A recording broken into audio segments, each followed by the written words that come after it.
अस्सलाम वालेकुम दोस्तों, welcome back to my YouTube channel paranormal diaries. उम्मीद है आप सब लोग ठीक होंगे। अल्लाह पाक आप सबको खुश रखे और अपने हिफ्ज़ व अमान में रखे।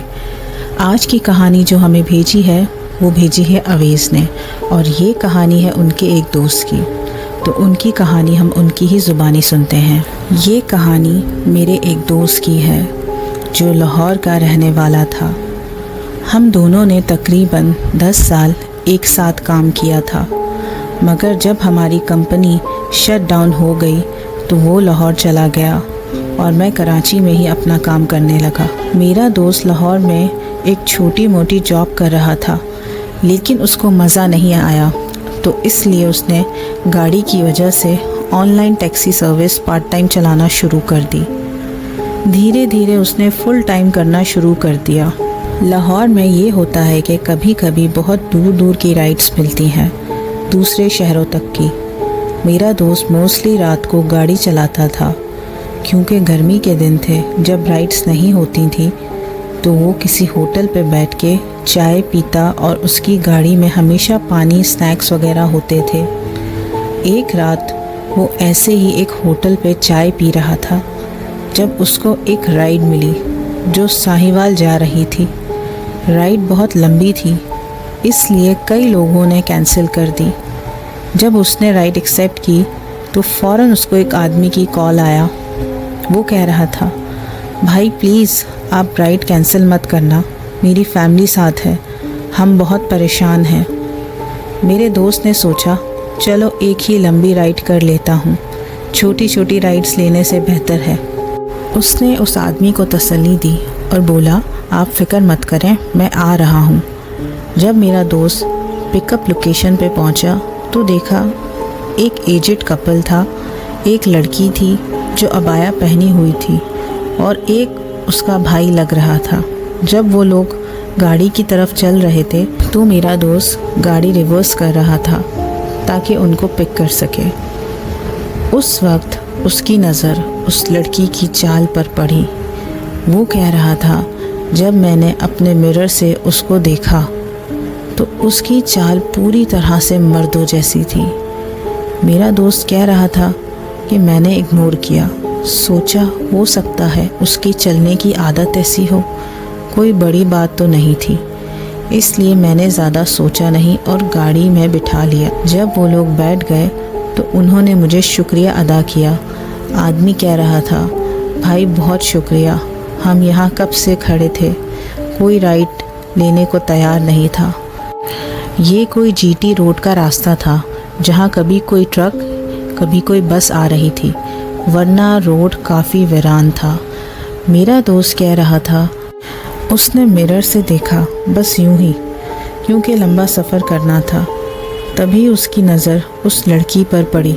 मेरा दोस्त कहता है, उस लड़की की आंखें आज तक मुझे याद हैं। मिरर से देखा तो वो सीधा मुझे ही देख रही थी, ऐसे घूर रही थी जैसे मुझे मार देगी, अभी मुझ पर झपटेगी। उसकी आंखें बहुत खूबसूरत थीं, लेकिन उनमें एक अजीब एग्रेशन था, बिल्कुल अजीब सी नज़र थी जो मुझे डरा रही थी। उसकी माँ ने उसके कंधे को पकड़ा हुआ था, लेकिन मेरा दोस्त समझ नहीं पाया कि ये क्या सीन है। आदमी आगे बैठा था, माँ और बेटा पीछे, और लड़की उनके दरमियान थी। रास्ते में अचानक उस लड़की ने अजीब आवाज़ें निकालना शुरू कर दी। जब उसने आवाज़ें निकालना शुरू की तो मेरी हालत ख़राब हो गई, मैं डर गया।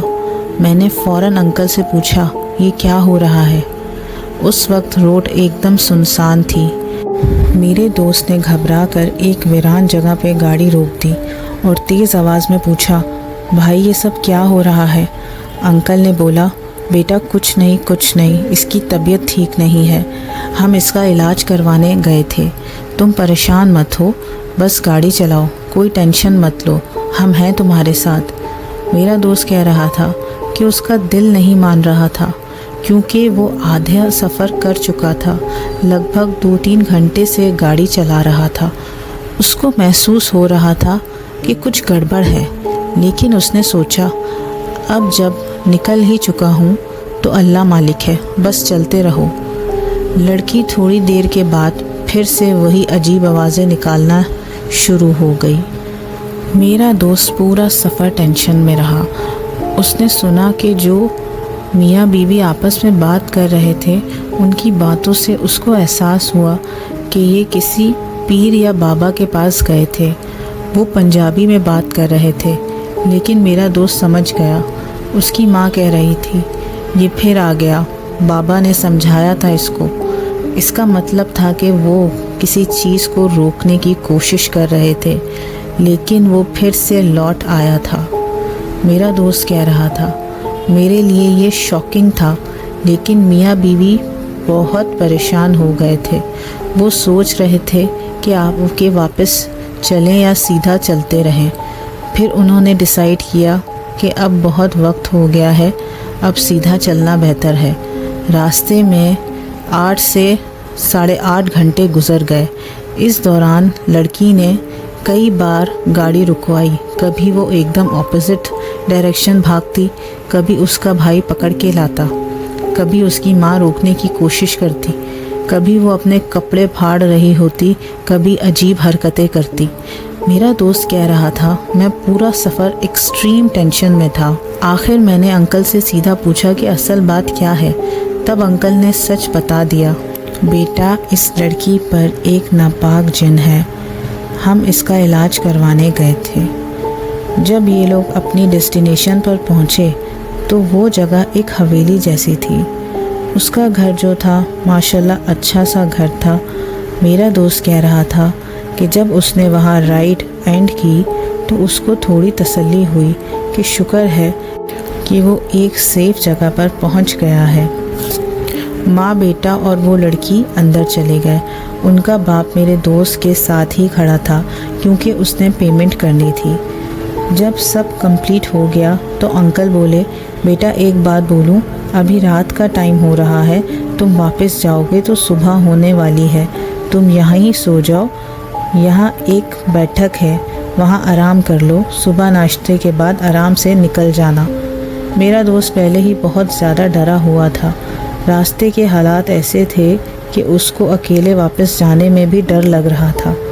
उसने सोचा बैठक अलग है, घर वालों के साथ नहीं रहना और रात भर अकेला रोड पे डर लगेगा, यहीं रुकना बेहतर है।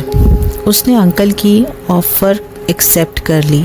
ठीक है अंकल, आप बेफिक्र होकर सो जाओ, मुझे कोई टेंशन नहीं। उन्होंने बैठक का दरवाज़ा खोल दिया। मेरा दोस्त अंदर गया, फ़ोन चार्ज पर लगाया और सो गया। थोड़ी देर बाद मुझे महसूस हुआ जैसे किसी ने मेरे पाँव के अंगूठे को बहुत ज़ोर से झटका दिया। एकदम उठ के देखा, वो ही लड़की पाँव के पास खड़ी थी। उसका चेहरा अजीब था और मर्दों जैसी आवाज़ में बोली, यहाँ से चला जाओ, यहाँ से चला जाओ। मेरा दोस्त कह रहा था कि वो पहले ही बहुत टेंशन में था और अब ये सब होने के बाद उसका दिमाग एकदम ब्लैंक हो गया। डर के मारे उसका गला सूख गया। उसने देखा कि वो लड़की अपनी जगह से हिली नहीं, बस वहीं खड़ी शोर मचा रही थी, लेकिन उसकी आवाज़ इंसानी नहीं थी। एक और बात जो उसने मुझे बताई, जब ये लोग सफ़र कर रहे थे तो लड़की एक और अनजान ज़ुबान में बातें कर रही थी। ये कोई उर्दू, इंग्लिश या पंजाबी नहीं थी, जैसे कोई बिल्कुल ही अलग और अनजान ज़ुबान हो। फिर उसने एक अजीब इशारा किया, गाड़ी रोको। मेरा दोस्त कह रहा था, जैसे ही मैंने गाड़ी रोकी वो लड़की एकदम भाग गई। बहुत अजीब और खौफनाक हरकतें करती रही। ये सब याद करके मुझे अभी भी रोंगटे खड़े हो जाते हैं। मेरा दोस्त कह रहा था, उसकी बैठक का एक और दरवाज़ा घर के अंदर जाता था और एक बाहर। जिस दरवाज़े से वो लड़की आई थी वो अंदर का था। मैंने फ़ौरन दूसरे दरवाज़ा पकड़ा, लेकिन डर और घबराहट में वो खुल नहीं रहा था। कुछ सेकंड की स्ट्रगल के बाद उसने दरवाज़ा तोड़ा, सीधा भाग के गाड़ी में बैठा, स्टार्ट की और फुल स्पीड में वहाँ से निकल गया। फिर एक पेट्रोल पंप आया तो वो भी वीरान था। सिर्फ थोड़ी बहुत लाइट्स चल रही थी। एक आदमी वहाँ चरपाई पे सो रहा था।